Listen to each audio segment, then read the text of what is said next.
hati kami rindu diisi firman. Mari Tuhan berkata-katalah, sampaikan isi hatimu. Kami sudah mendengarkannya. Dalam nama Tuhan Yesus kami percaya. Haleluya, haleluya. Amin. Puji Tuhan. Silakan saudara. Shalom. Shalom. Baik, Bapak Ibu saudara dikasih Tuhan. Ini minggu terakhir di bulan 11. Minggu depan kita sudah masuk di bulan 12. Dan seiring dengan waktu ini kita semakin sadar akan perjalanan umat manusia ini akan semakin baik, ya, semakin bahkan semakin jahat. Dan ada berita kejadian Jumat kemarin yang luar biasa, ya. Jadi sebenarnya Bapak Ibu saudara dikasih Tuhan, bagaimana sekalipun kita tidak bisa mengharapkan dari dunia ini kedamaian. Kedamaian hanya datangnya dari Tuhan, dan tentu duta-dutanya lah seharusnya yang banyak berperang. Amin. Siapa duta-dutanya? Ya, Tuhan percaya. Jangan ngumpat, duta-dutanya jangan ngumpat di gedung-gedung mewah. Duta-dutanya jangan ngumpat di gedung-gedung besar, di gedung-gedung ber-AC. Tetapi biarlah mulai memiliki peranan di tengah-tengah ruang terbuka, alam terbuka. Amin. Puji Tuhan. Nah, seiring dengan itu bahwa hari-hari belakangan ini semakin gencar juga orang mengajukan pertanyaan-pertanyaan yang mengundang komplain, ya, yang bermakna komplain. Nah, sebenarnya itu didasari oleh ketidakpercayaan, menganggap enteng, ya, menganggap enteng, tidak percaya. Akhirnya muncullah pertanyaan-pertanyaan yang bermakna mengkomplain dan bisa juga melecehkan, gitu ya. Pertanyaannya seperti ini: kalau Tuhan itu, kalau Allah itu maha kasih, gitu ya, kalau Tuhan itu maha kasih, mengapa Dia membiarkan umatnya, ciptaannya, bahkan menyediakan tempat bagi mereka, yaitu neraka, gitu ya. Katanya maha kasih, gitu ya. Katanya maha baik, kok bahkan dibiarkan, bahkan tersedia neraka bagi orang-orang itu.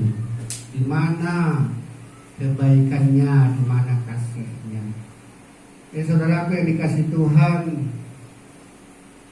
perkataan dan pertanyaan-pertanyaan seperti ini adalah pertanyaan yang justru menunjukkan betapa mereka melecehkan, ya, ketidakpercayaan, begitu ya. Jadi mereka anggap enteng. Dan memang manusia ini selalu menganggap enteng kalau belum di depan matanya hal yang terjadi itu, ya. Kalau belum terjadi di depan matanya, banyak anggap enteng.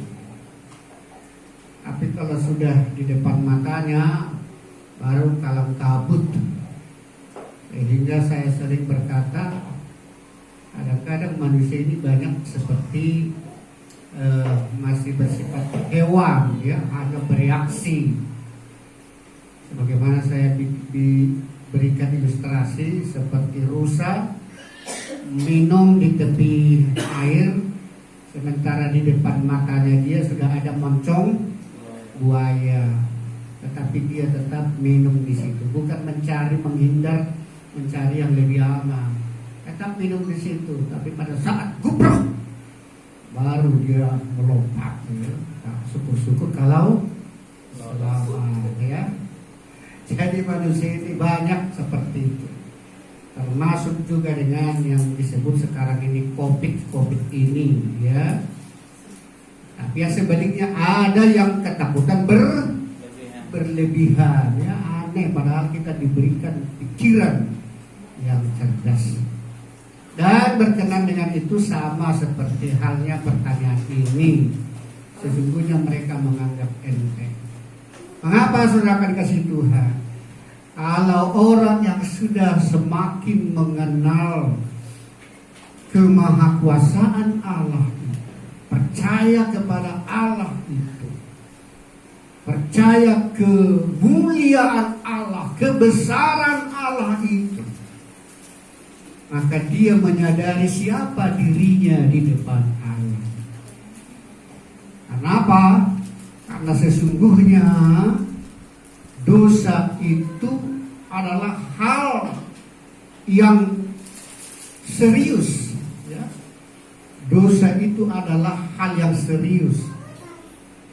Karena keseriusan dosa inilah sehingga ada tempat yang akan dihuni oleh orang-orang yang tidak percaya kepada Allah, ya. Jadi ada tempat kekal yang akan dihuni oleh orang-orang yang tidak percaya, yaitu neraka. Kenapa? Karena sesungguhnya dosa itu sangatlah serius dan berbeda dengan pemahaman dunia ini. Sehingga bagi orang-orang yang mengenal Allah, yang memahami Allah, yang mempercayai Allah, kemahakuasaannya, kebesaran, keagungan, kemuliaan Allah itu, maka orang itu sadar dia siapa dirinya di hadapan Tuhan. Karena dia tahu bahwa segala kebaikan manusia itu tidak memiliki nilai apa-apa di hadapan Tuhan. Tidak ada andil kebaikan di hadapan Tuhan. Tidak ada peranan kebaikan manusia itu di hadapan Tuhan. Sepertinya tidak ada. Sama seperti orang yang membawa lampu. Dia membawa keluar sementara matahari betapa cerahnya. Mungkin di jam 1 atau jam 2 siang, terik-teriknya matahari, maka cahaya lampu itu tidak ada apa-apanya. Sementara cahaya itu pada saat di ruangan sangat memiliki peranan, pada saat dibawa keluar dan cahaya matahari, maka cahaya lampu itu tidak memiliki apa-apa. Dan sebenarnya seperti itulah kalau kita menyadari. Dan hanya orang-orang yang menyadari hal inilah sehingga dia betapa hormat kepada Tuhan, ya. Coba kita lihat dulu di Yesaya pasalnya yang ke-6. Ya, Yesaya pasal 6 ayat yang ke-5. Langsung yang bagian B-nya itu, ya. Yesaya 6 ayat 5. 2, 3 ya. Celakalah aku binasa, sebab aku ini seorang yang najis bibir, dan aku tinggal di tengah-tengah bangsa yang najis bibir. Namun mataku telah melihat Sang Raja, yakni Tuhan semesta alam. Ya, Yesaya menyadari betapa kemuliaan Allah itu, dan dia tahu siapa dirinya di hadapan Tuhan. Kalau hanya mengandalkan kekuatannya, kalau mengandalkan kebaikannya, maka dia tidak bernilai apa-apa di hadapan Tuhan. Maka dikatakan aku adalah orang yang najis bibir. Karena keseriusan dosa itu yang telah mencengkram umat manusia itu. Tetapi hanya orang yang menyadari kemuliaan Allah, kebesaran Allah, keakbaran Allah itu, yang menyadarkan dirinya, siapalah aku ini. Sesungguhnya aku layak menerima penghukuman itu. Atau sesungguhnya saya tidak layak menerima kebaikan kemurahan Tuhan. Kalau hanya semata-mata dinilai dari kebaikan dan prestasi saya. Tapi sebagaimana saya katakan tadi, ternyata manusia ini tidak menyadari siapa dirinya. Dunia ini tidak menyadari siapa sesungguhnya dia. Sehingga masih berani-beraninya mengatakan, sama seperti penjahat yang disalib bersama dengan Tuhan Yesus. Yang di sebelah mananya itu, yang menantang-nantang itu, di sebelah kiri. Kalau betul engkau anak Allah, lepaskanlah dirimu bersama aku. Ditantang. Sama. Ternyata dunia ini sama seperti itu. Katanya Allah itu maha kasih, tapi masa dia membiarkan? Artinya apa? Masa Tuhan membiarkan saya masuk neraka kalau saya melakukan kejahatan? Kan dia maha baik. Boleh dong saya melakukan apa-apa, kan dia maha baik, dia maha kuasa. Jadi orang yang seperti itu bukanlah seperti Yesaya yang berkata, celakalah aku ini yang najis bibir ini. Kalau berdasarkan kekuatan dan kebaikan saya, celakalah aku. Sebagaimana saya katakan pada minggu kemarin, celakalah aku di tengah-tengah lautan ini. Kalau aku berdasarkan kehebatan saya, kekuatan saya untuk mengarungi samudra lautan ini. Celakalah aku, matilah aku di tengah lautan ini. Kalau hanya mengandalkan reputasi dan medali yang telah saya miliki sebagai juara renang tingkat dunia. Celakalah aku.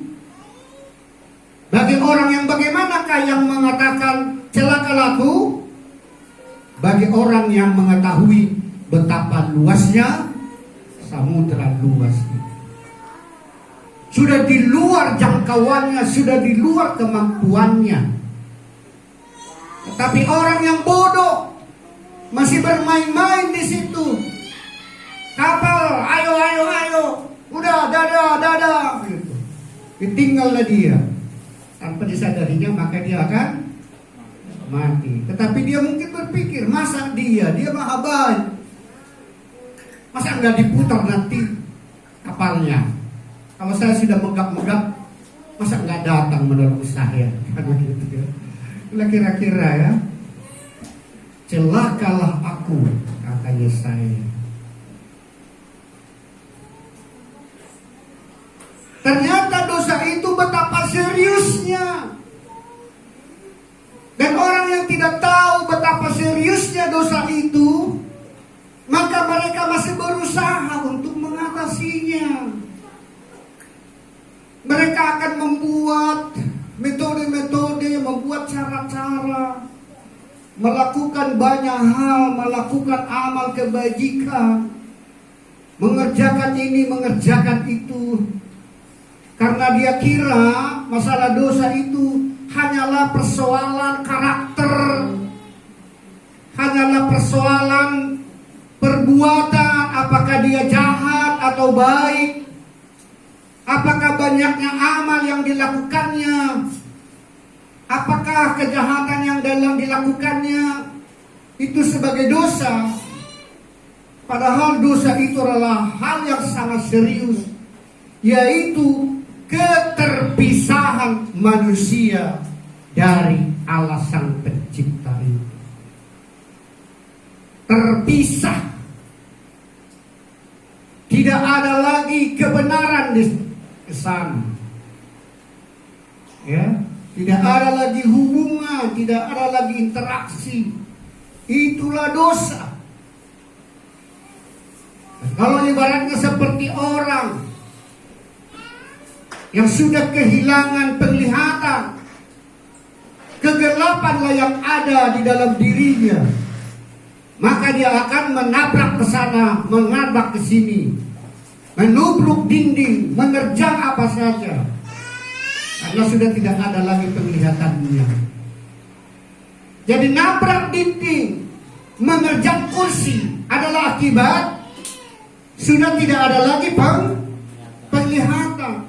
Maka melakukan kejahatan, mengerjakan yang tidak baik, itu merupakan dampak dari keterputusan hubungan, keterpisahan manusia itu dengan Allah itu sendiri. Jadi dosa itu adalah hal yang serius, jauh lebih serius daripada yang dipahami oleh dunia saat ini. Karena dunia tidak memahaminya, sehingga mereka berusaha mengatasinya dengan kekuatannya. Orang boleh saja seorang yang buta mengerjakan sesuatu, tapi itu sangatlah terbatas sekali. Di dalam rumahnya bisa saja secara spontan dia tahu apa yang ada di rumahnya itu. Dia tahu kamar mandi, tanpa dituntun dia tahu. Dia tahu kamar tidurnya, nggak ada orang yang menuntunnya lagi. Sekitar rumahnya dia sudah paham. Tapi coba keluar dari rumah itu ke tempat yang lain, dia sudah langsung linglung, tidak tahu lagi apa-apa. Karena sudah tidak ada lagi penglihatan. Jadi serius, betapa seriusnya. Dan bahkan lebih daripada itulah seriusnya dosa itu. Hingga jangan ada orang yang mau menganggap enteng dosa itu. Dan saya sering menganalogikan hal itu dengan orang yang ada di lautan itu. Betapa seriusnya permukaan laut yang betapa luas. Betapa seriusnya gelombang riak-riak lautan itu, yang sudah di luar jangkauan kita untuk mengatasinya. Kalau tidak ada pertolongan, maka kita sudah dapat dipastikan akan mati tenggelam di tengah-tengah. Seperti itulah dosa dunia ini. Seserius itu dosa di dunia ini. Bahkan lebih daripada itu keseriusannya. Karena tidak ada satupun manusia yang dapat mengatasinya, kecuali ada orang yang menolongnya. Dan puji Tuhan, Allah yang Maha Kasih itulah yang datang menolong kita. Ya, dia selesaikan dosa itu. Coba kita lihat dalam 1 Petrus 2. 1 Petrus 2 ayat 24. Sudah?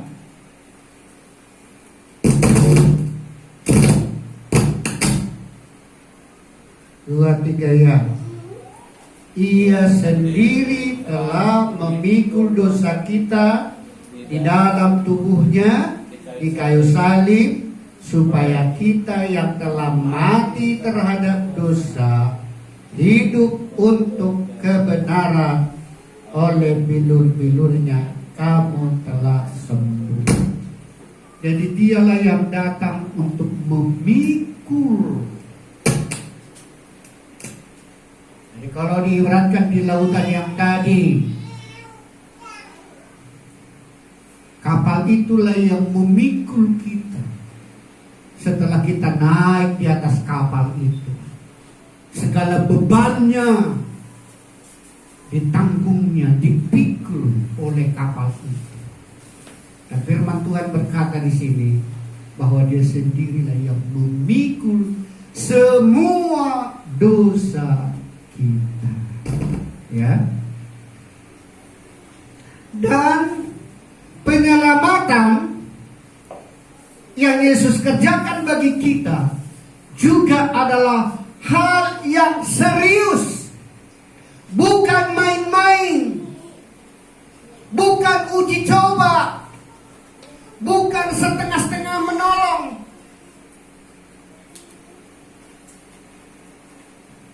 Menggenggam tangan kita erat-erat. Bukan menggenggam apa itu.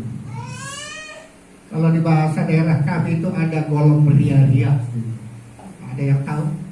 Golong ria-ria. Ria-ria itu adalah ilalang ya, ilalang. Dan memang betul loh.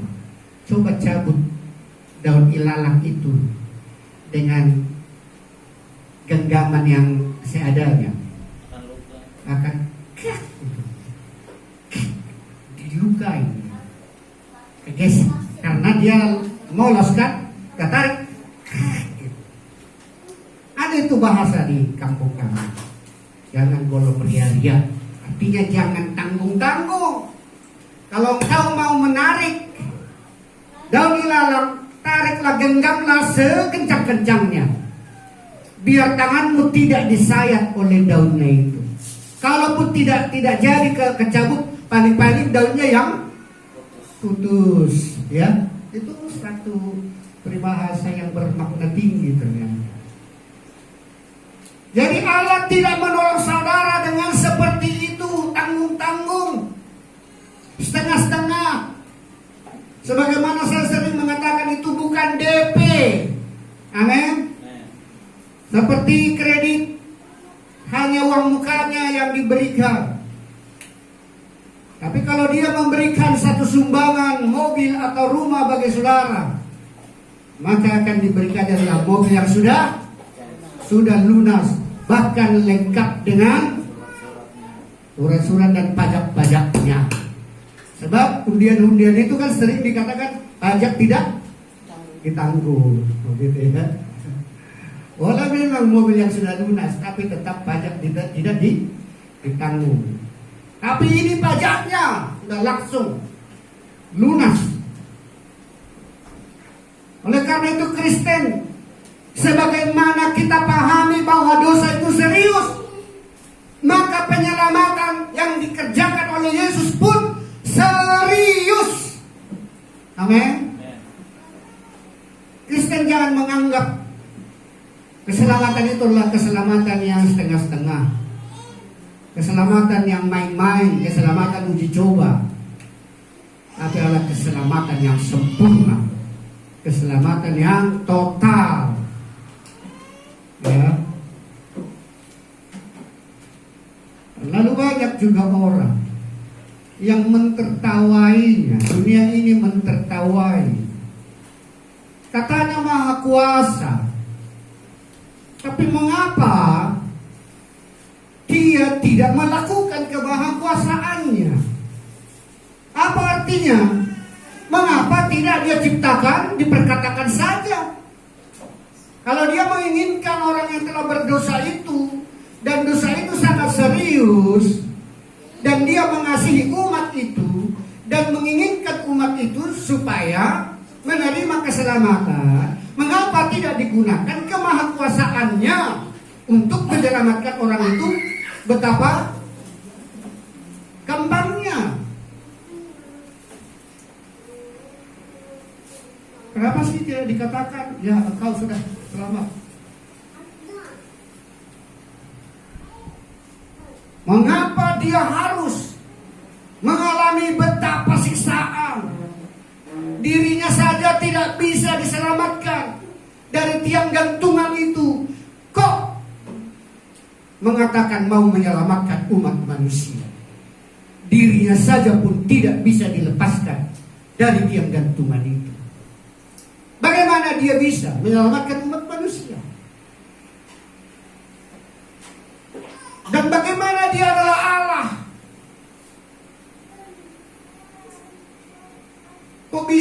seperti itu mengalami siksaan, babak belur, bahkan dipukuli oleh ciptaannya melalui bangsa Romawi atau tentara Romawi, dan sampai memalukan, tergantung-gantung di tiang gantungan itu, dan bahkan menjadi manusia berkolor katanya. Dan saya sudah pernah katakan di sini, bisa-bisa dia tidak berkolor. Emang mungkin tidak ada yang menelusuri ya. Hanya barangkali dia kolor itu karena sesuai dengan tata krama kita kan, tata krama manusia, sehingga dibuatlah sepertinya dia berkolor. Tapi kalau kita lihat film-film yang hampir bahkan jauh lebih muda tahunnya, seperti Gladiator itu kan, itu sudah berapa tahun ke belakangan, tapi masih bersifat barbar manusia itu. Dia dulu seperti banteng dan menjadi tontonan kan, pertekarcis itu. 1 lawan 1 sampai mati, pakai kelewang, pakai apa gitu, dia dulu tepuk tangan orang dan sampai mati. Dan kalau kita bisa lihat film itu, banyak mereka yang tidak punya pakaian sama sekali. Dan saya tidak bisa pastikan, tapi kalau saya bisa memahami, sekiranya pun dia telanjang bulat di situ, bisa saja, karena bagaimanapun itu sebagai olok-olokan. Tetapi bagi saya, yang saya bisa maknai, sekiranya pun dia telanjang bulat di situ, itu adalah tanda kemurnian. Sebagaimana Adam dan Hawa tidak memiliki pakaian di Taman Eden itu. Orang berpakaian pun adalah merupakan dampak dari apa pakaian ini sebenarnya? Dari dosa. Setelah manusia itu berdosa, maka adalah usaha dipakai manusia itu, sehingga adalah berpakaian. Makanya kalau pesen-pesen itu adalah program akibat dosa. Ibu adalah pakaian sebagus-bagusnya, gitu ya. Ketelanjangan itu adalah kemurnian. Katanya coba kalau kita lihat sekarang ini, betapa berusaha untuk menutup-nutupi. Tapi semakin ditutup-tutupi, semakin ngeras ini loh Bapak ini kasih Tuhan. Semakin ngeras. Semakin ditutup-tutupi, semakin ngeras. Tapi kemurnian ini, siapa yang memberikan pakaian kepada orang-orang ini? Adalah orang yang sudah mengerti tentang dosa. Tapi anak kecil itu tidak ada sedikit pun di dalam benaknya bahwa itu adalah sebuah hal yang menajiskan. Ya, tapi katakanlah misalnya dia berkolor di situ. Tapi apakah itu satu kelemahan? Penuh dengan luka-luka. Coba oleh karena itu kita coba lihat di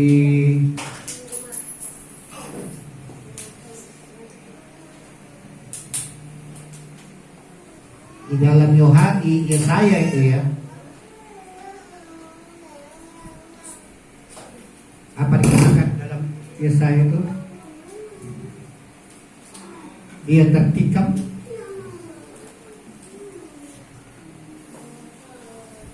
karena dosa-dosa kita. Ya. Dia tertikam adalah karena dosa-dosa kita. Di Yesaya berapa?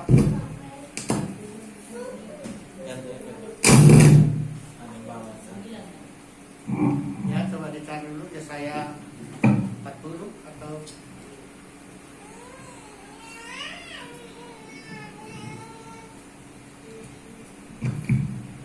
Loh. Sudah ada temukan? Mengapa Tuhan mengalami semua itu? Mengapa Allah mengalami semuanya? Artinya semuanya itu dialami oleh Yesus adalah demi umat manusia. Dan bahkan dia memiliki buruk rupa. Bahkan sampai-sampai dia tidak lagi seperti manusia. Sudah ada yang temukan? Belum? Ya.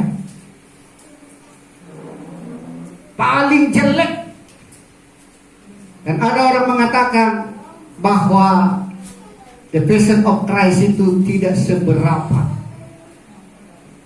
Padahal ada banyak orang yang mengkomplain si apa itu pembuat film itu namanya lupa ya. Iya. Dia yang membuat film itu. Dan katanya film itu pembuatannya jauh lebih murah daripada hasilnya. Karena banyak orang yang tidak mau, produsernya mau membiayai.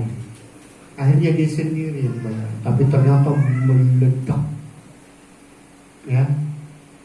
Dan menurut dari film-film tentang Yesus, penyaliban Yesus itu, filmnya itulah yang paling mendekati kepada yang sesungguhnya. Tapi kata siapa tadi? Mel Gibson. Katanya itu masih jauh dari yang sesungguhnya. Tapi sebegitu saja pun sudah mengerikan, sudah menyeramkan. Betapa cambukan itu mencabik-cabik tubuhnya Yesus. Dikatakan oleh bilur-bilurnya engkau sudah sembuh. Betapa rusaknya